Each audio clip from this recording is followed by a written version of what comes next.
Na mbunge wa Mbeere ya Kaskazini kaunti ya Embu Geoffrey Ruku amemkemea vikali aliyekuwa naibu wa rais Rigathi Gachagua kwa kuwashambulia viongozi wa Embu wakati wa ibada ya mazishi ambayo iliyofanyika Kanywambora, eneo la Mbeere ya Kaskazini katika kaunti ya Embu hapo jana.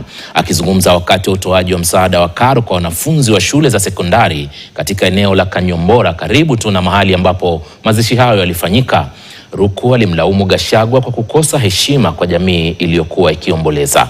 Alisisitiza kuwa haikuwa sawa kutumia kipindi cha maombolezo kwa mashambulizi ya kisiasa wakati ambapo eneo lote lilikuwa katika huzuni.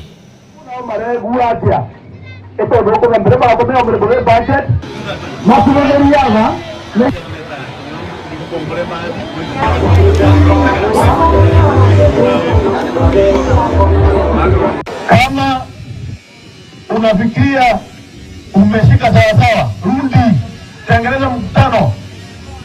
Yes, tumelana na wewe. Ile wakati mgoka yetu ilikuwa inachapwa, Gachagua alikuwa wapi? Si alikuwa?